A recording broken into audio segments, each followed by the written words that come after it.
প্রিয় দর্শক বন্ধুরা, আসসালামু আলাইকুম রহমতুল্লাহ। এখন সকালবেলা দেখতে পাচ্ছ বন্ধুরা।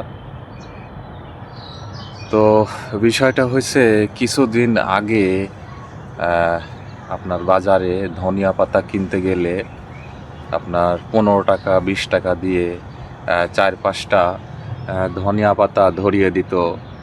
তো দেখে খুব রাগ হতো, কারণ আপনারা অনেকেই আপনার তরকারির সঙ্গে বিশেষ করে ধনে পাতা খেতে পছন্দ করেন। তো পরে আমি কিছু কিছু জায়গায় ধনিয়া বীজ বপন করেছিলাম। তো দেখতে পাচ্ছ বন্ধুরা, আমার এখানে কিন্তু অসংখ্য আপনার ধনে পাতা হয়েছে। প্রিয় দর্শক বন্ধুরা, দেখতে পাচ্ছ এই যে অসংখ্য ধনে পাতা হয়েছে। প্রিয় দর্শক বন্ধুরা, দেখতে পাচ্ছ এই যে। তো আমার অনেক দিন আগে থেকে ধনেপাতা কিনে খেতে হয় না। আমি আরও কিছু কিছু জায়গায় ধনেপাতা আপনার রোপণ করেছি, সেটা আপনাদেরকে দেখাই। তো বন্ধুরা, আমার বাড়ির আঙিনায়ও কিছু সবজি লাগিয়েছি, এর আগে আপনাদেরকে দেখিয়েছি। তো এখানেও কিছু ধনেপাতা রোপণ করেছি, দেখতে পাচ্ছ প্রিয় বন্ধুরা। এই যে দেখতে পাচ্ছ বন্ধুরা, এই যে অসংখ্য ধনেপাতা, যে প্রিয় দর্শক বন্ধুরা,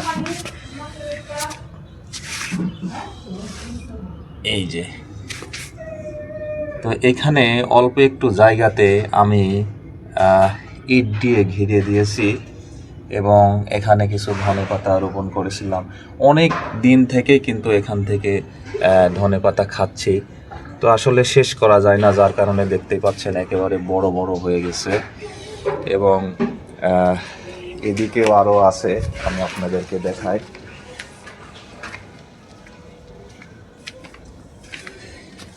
এই যে এখানেও কিন্তু বন্ধুরা, এই যে দেখতে পাচ্ছেন, এই যে এখানেও কিন্তু আপনার অসংখ্য ধনেপাতা রয়েছে। এই যে মাশাআল্লাহ, দেখতে অনেক সুন্দর, এই যে সবুজ এবং সতেজ।